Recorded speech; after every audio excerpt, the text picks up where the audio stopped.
ఇన్నేళ్లకు ఒక తీయటి మాట మాట్లాడినావు. మా ఫ్రెండ్స్ అందరు ఎప్పటి నుంచో అడుగుతున్నారు అక్క నీ పెళ్ళి ఎప్పుడు అని. నా పెళ్లి బాధ్యత మీరే తీసుకున్నారు కదా, నాకు పెళ్ళి ఎప్పుడు చేస్తారు అక్క? మన ఆస్తికి అంతస్తుకు తగ్గవాడిని చూసి పెళ్లి చేస్తాం. అంటే ఎలాంటోడు అక్క? గవర్నమెంట్ నౌకరైనా ఉండాలి, మంచి బిజినెస్ అయినా ఉండాలి.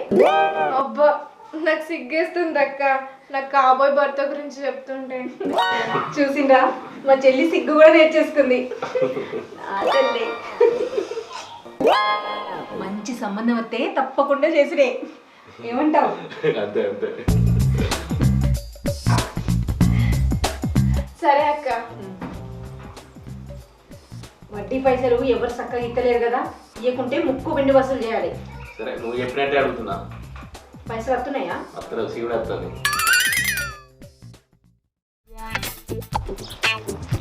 అన్నా శంకరన్న